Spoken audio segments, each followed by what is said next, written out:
Thank you so much, Maureen, and thank you, colleagues, as well. My goodness. Thank you so much for that wonderful, wonderful introduction. I guess one element that Maureen's probably not touched on in that biography, but I will in my speech, is that as well as the biographical professional journey that has been outlined, I'm also a very proud volunteer and support and advocate of Interfaith Scotland. I'll touch on that during my speech. I do just want to start off by thanking, first of all, Interfaith Scotland for convening this conference and this week, and also to Dundee City Council for supporting the event today in such splendid surroundings. I think this is by far the most stunning podium that I've ever had the honour and privilege of standing at, and it is a great depiction of Dundee and the city's role in Scotland and beyond. I also would just like to acknowledge the delegation from Dundee Sikh Gurdwara today as well, who I've had the pleasure of working with over many years, and I look forward to seeing you throughout the day and engaging and connecting with you all. Today is particularly special, not just for Scottish Interfaith Week, as it celebrates its 20 years anniversary, but it is very personal for me as well. So to have been asked by Maureen and colleagues to speak, not just at the conference, but to speak at the 20-year anniversary conference has really come full circle for me personally as an individual. And today I'm going to talk to you about some personal experiences and also how it relates to my Sikh faith, and then some calls to action for all of us on the theme of serving others. Unlike today, when I first started at Interfaith Scotland, I was only 16 years old. It's a long time ago, but it's testament to the work and value of Interfaith Scotland that we're all here today. I attended my first meeting with Interfaith Scotland at University of Strathclyde as a student. I joined up thereafter as a youth member and participated in youth conferences, workshops and visits to schools around Scotland. It was my first school visit as part of Interfaith Scotland to a wonderful place called Oban. And what I quickly realised in participating in work with Interfaith Scotland is, as someone that is born and bred in Glasgow, and you soon find out that there is a world outside of that city. But I soon found out that when I went to Oban in particular, that the diversity in Scotland, whilst it's visible and tangible and something we're all proud of, is not necessarily equally applied in different parts. So I soon quickly found out my excitement of going to Oban, it was only through the journey of our overnight accommodation to the school that I soon realised I think I'm the only non-white person in Oban right now. And that presented a really wonderful opportunity for me to challenge my own perceptions and stereotypes, as well as the wonderful young people at the school that we engaged with, and that does serve to this day as one of my most impactful engagements that I've ever taken part in. And if you want the specific stories behind it, Frances led that delegation, so she can tell you some of the behind-the-scenes stuff that was going on at the time.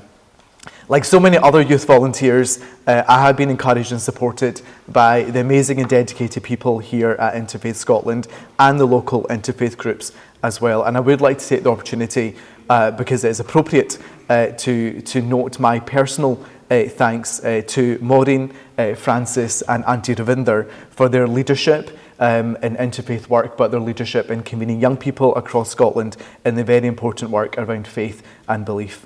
I would encourage you to please keep going. Your energy is inspiring and quite contagious, so please keep going, and we're all here to support. The theme of my comments today are around discovering the power of serving others.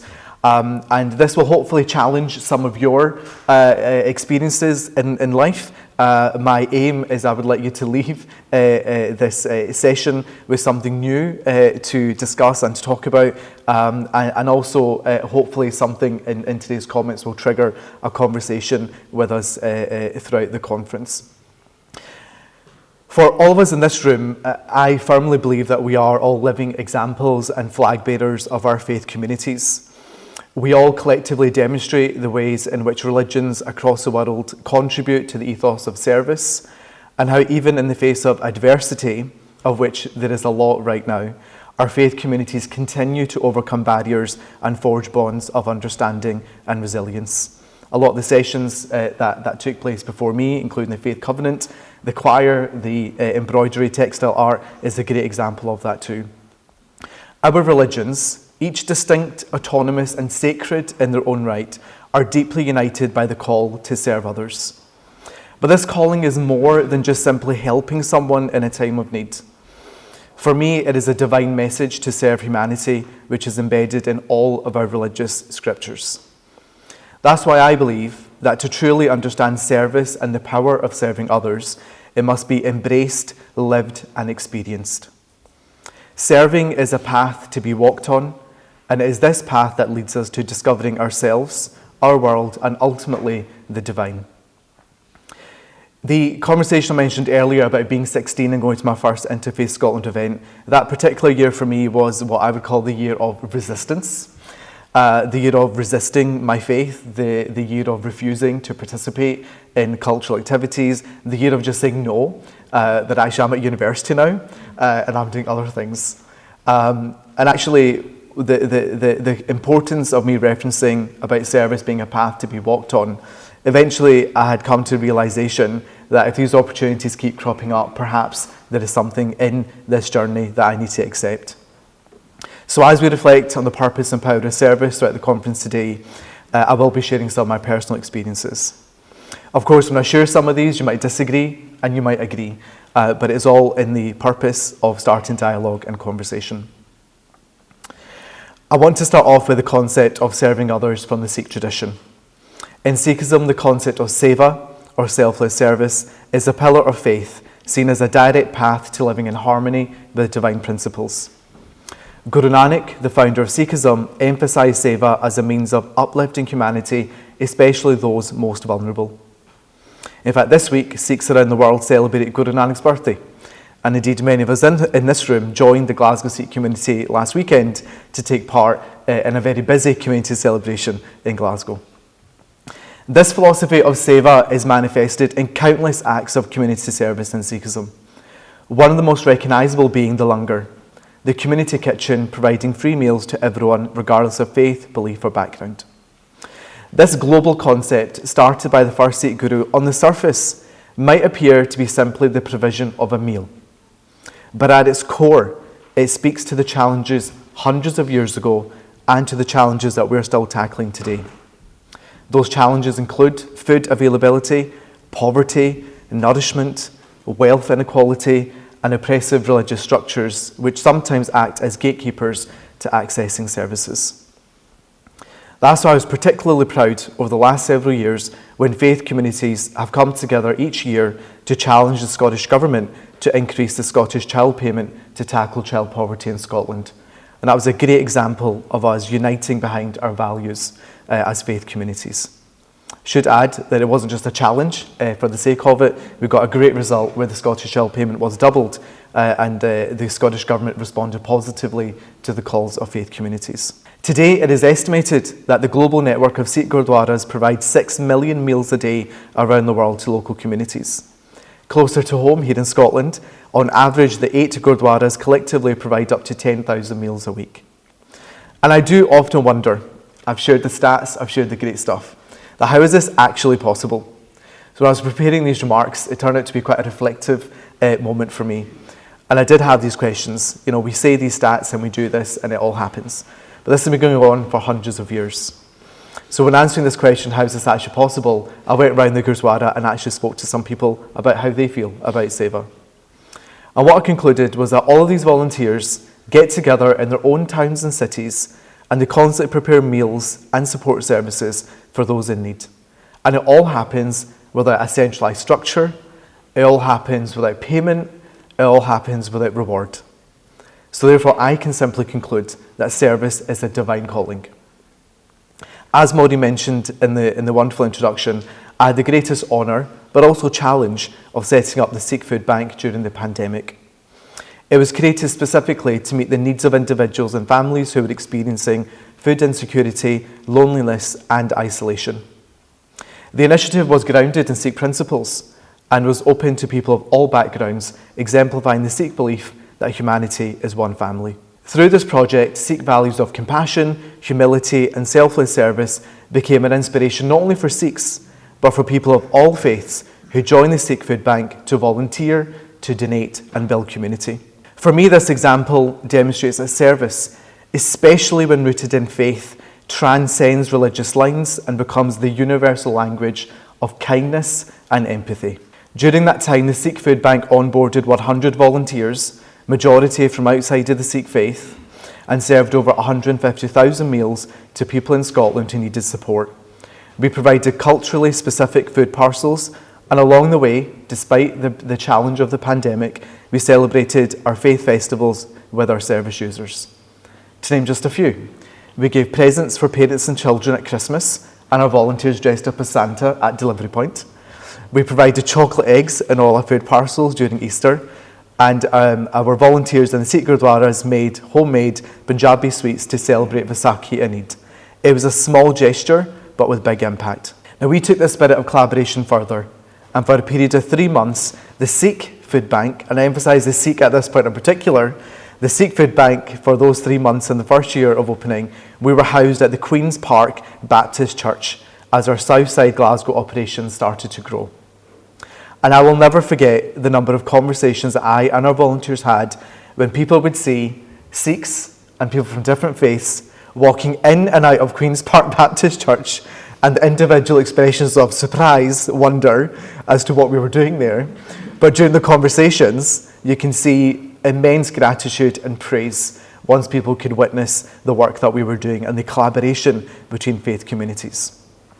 For me, it was a physical reminder of the role that we all have to breaking the stereotypes that faith groups operate in silos.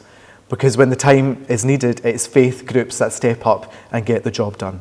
And it's powerful memories like these that remind me that at that time, people saw our service and they saw our activism and they endorsed the implementation of our faith values. They did not dwell on our perceived differences like the colour of our skin, how we pray, or where we're from. Now, I am limited to sharing all of the stories during that time, but I wanted to share a specific moment before the Sikh Food Bank was launched, and it was 24 hours before that period. Saturday, the 14th of March 2020. I took this day to reflect on the various news stories on the pandemic. I watched the news about Italy and China, as we all did, and I was trying to understand the devastating impact the pandemic was having on people's lives. We all knew what was coming during that time period. I also thought about what I needed to do for the various roles that I held, with a particular focus on my community role at that time as the Secretary of Glasgow Gurdwara. So, in my usual form, I started to perform my roles. I started to write down my community speech for the next day, Sunday, the 15th of March, and I wanted to share with members how they should prepare, what a lockdown could look like, the impact on them, especially the elderly, and the potential impact on our service provision. As I was doing this, I was inundated with messages from the wider Sikh community asking what our plans were for when a lockdown would be implemented. Quite simply, writing a speech was not enough. And I will declare that one of the messages, a few messages, also came from Gurdwara around how is the Sikh community mobilising to support the community. And what I quickly realised were that people didn't want information. They were worried about their families. They were worried about access to spiritual support. And most importantly, they were concerned about the community centres, such as Gurdwaras and others, closing down for an unknown and indefinite period of time. What I will say is that the sheer volume of concern and interest from the community at that time had a really strong power over my thinking, and it redirected my whole approach during that time. And it was at that point that I discovered that I wasn't being asked to provide answers about the lockdown, but people were channeling their rightful worries and concerns and needed a platform which could help them directly support people in the community, and a platform that could help them as well. So I will admit, I was focused on executing my roles to the best of my ability. But because of the sheer scale of the pandemic, I did find myself struggling to identify a coherent community response. So at that time, where perhaps I was powerless in serving others, the community provided the clear direction of where they needed us to go. So taking the messages and calls that came in, I took a pen and paper and I wrote. I wrote Lungar, providing community network, food, shelter and spiritual support. I wrote down the common worries that people texted me about, such as elderly people shielding, lack of family support, staying at home, the worries of isolation. And I started to align these concerns with the Langar concept. And that's where I was led to a food bank style idea. But we couldn't deliver a food bank because the traditional model of delivery was closed down because of the pandemic restrictions. So next to all of this, I wrote down Amazon and Uber. Other services, of course, are available. But it was at this point that I discovered that we didn't need something new, but rather we needed to reimagine what we were already doing. And Guru Nanak had already empowered us to solve problems locally and collectively. So that's when I decided that actually we would pivot the Langar concept from being housed in a Gurdwara building where you, an individual, had to travel to and from to access services, and instead we would go straight to the community directly. So there it was, and that's where the Sikh Food Bank was created. We launched 24 hours later, and our first set of referrals, donations and volunteer sign-up started to come through. And it was at that point that I realised that A, there was no going back, and also that the path of service for the pandemic was laid out for us, and that was led by the community. But let me also share that this was an initiative that was proud of its religious values. I called it the Sikh Food Bank because that's exactly what it was. It was a food bank led by the values from the Sikh faith. But plenty of people told me to remove the word Sikh from the title because the service would turn people off because of its religious alignment with the Sikh faith. I did discuss this, I thought about it, but I pushed back. In fact, I thought about it a lot. But my conclusion was clear. How can you remove the spirit and the essence of the project? It was the inspiration of my faith that enabled me to get the project off the ground. So why should we not embrace and champion that? Why should we hide our faith values that inspire us to serve? Looking back now, I'm extremely thankful that we retained the faith-based element at the core of the project. It was the support from my faith that helped me to manage the Sikh Food Bank on top of my day job. It was my faith that helped me to deal with the tragic stories of wonderful souls like Mercy, who I used to deliver food parcels to, but suddenly passed away because of COVID. I also regularly think about our volunteers' dedication, another source of great power. What made me and our hundreds of volunteers wake up during a global pandemic and put ourselves in front of potential health risks? We chose to do that. Indeed, this also applies to others during that time, including many in this very room, and of course, our heroes in the health sector. Now, there will be plenty of insights as to why we did all that. But for me, fundamentally, I believe that there was a force that pulled us together to serve, and that does come down to our faith. It was at this point that I realised that serving others wields immense power. It has the ability to make things happen, good things, positive things, and transforms people's lives. Like a magnetic force that brings people together to take action to do good. I do also recognise, however, that religion and faith communities are being challenged. Taking a global view, we are witnessing major geopolitical tensions. These, unfortunately, threaten to divide our communities along religious, cultural or national lines. Wars, refugee crisis, hate crimes, political conflicts, fueling narratives of fear and distrust. However, it's up to us to learn from history and current events to remind us that religious communities are a force for good and we are committed to service, and it is us who are in the best position to counteract divisive forces. In fact, I'd go as far as to say it's our obligation to serve others because our service surpasses national borders and political considerations. So in this way, service is not only a moral or spiritual responsibility, but actually a practical tool for peace building. Reflecting on these points, I was reminded of my travels to the USA, particularly in August 2012, where I had a really great opportunity to travel to San Antonio, Texas with the Sikh Research Institute as part of a global leadership course with Sikh students from major cities around the world. This programme served as my personal development after years of amazing volunteer opportunities with Interfaith Scotland. But on 5th of August 2012, the course programme grinded to a sudden and immediate halt. Why? A tragic hate crime against the Wisconsin Sikh community in the USA took place on the 5th of August, halfway through the Global Leadership Programme. The hate crime involved an individual man taking the lives of 6 people during a horrific gun shooting inside the Oak Creek Sikh Gurdwara. The senseless killing of these people was made even more shocking given it took place inside a place of religious sanctuary and community safety. On that day, I and the other students, mostly in our 20s, became passive consumers of US media news on that day. I must say, I did not expect to receive this level of emotion whilst I was covering this area, but I feel it's important that this is recognised today. I did feel, as a Sikh, it was difficult to experience this. I felt as a Sikh watching it on the news was one of the most out-of-body experiences that I'd ever had. My community was attacked, but looking around the communal area with the other Sikh participants that were there, I quickly realised that the American Sikhs were absolutely distraught. For them, this wasn't just about a Sikh being attacked. For them, it was their country, and a fellow countryman had attacked one of their own. I had never experienced anything like this in my life, and I pray that none of us ever have to. I still remember to this day leaving the communal area where CNN was playing in the background, and I sought comfort in prayer. I had a single thought in my head that was playing over repeatedly. I felt we need to do something. We cannot stay indoors. I gathered the students together in the communal room and pitched my idea to them. I shared my thoughts openly. Our community's been attacked. We're being broadcast across America. We have to do something. We need to get out there. I want all of us to get into the community visibly and show solidarity, to talk to people in the community, to seek comfort with neighbours, and to answer people's questions about the Sikh faith. I felt this was the right way to foster resilience and to advocate against hate crimes.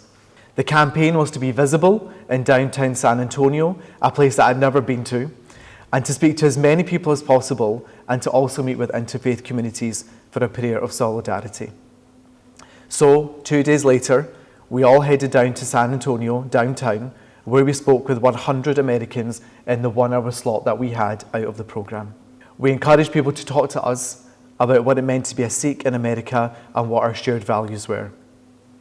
Later that day, the Sikh community gathered in a Jewish synagogue for a memorial service where hundreds of civic and religious leaders turned out to express solidarity with the Sikh community.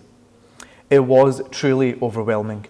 This campaign made the front page of San Antonio Times and local press, and other groups around the USA reached out to us as they were inspired to learn from us on what action they could take locally using our experience as the baseline.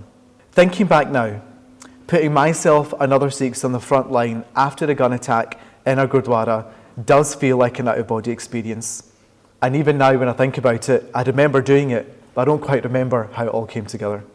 But it was the right thing to do. I harnessed my campaigning skills from my days as student president and my learnings from community building with Interfaith Scotland. And I put myself in a place of service for the American Sikh community during that time. It was perhaps on that day that I experienced the real power of visibility and the real power of community. There are many opportunities for all of us to take part in service. I've used 2 examples today, one being the Sikh Food Bank, a local example here in Scotland. Another example of how we put ourselves into service for people around us going through difficult times. As I reach my conclusion, I would like to share 3 calls to action for all of us to harness the power of service in practical and meaningful ways. As I said earlier, service is a path to be walked on. And from my limited life experience, I know there's much more to come. The path is bumpy. The path is not a straight line. It is a big challenge, but it's a path that must be walked on. My first call to action for us all to consider is to embrace local interfaith service projects. And a lot of the presentations that have taken place today give us a clear direction of travel, whether it's the Faith Covenant by Dundee City Council, the art projects, and the others that Frances mentioned in her speech earlier. In my view, when we serve together locally, we build a foundation of trust and friendship that sustain our communities for lifetimes to come. My second call to action is to advocate for collaborative faith-based relief during times of crisis. There are countless crises in the world right now. I will not list them all. But what I do know is in all of these locations, geographies, faith groups are coming together and trying to tackle hatred and divisive forces to support our local communities.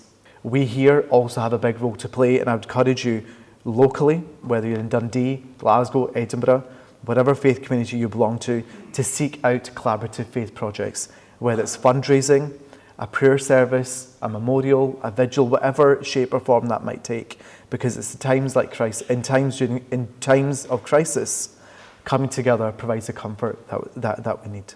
And the third is a look to the future. For all of us, individually in our faith institutions and collaboratively as the Interfaith family, is to educate and empower future generations on the value of interfaith service. The examples that I've shared today are deeply rooted in the Sikh faith, but they're also deeply rooted in our humanity and interfaith values.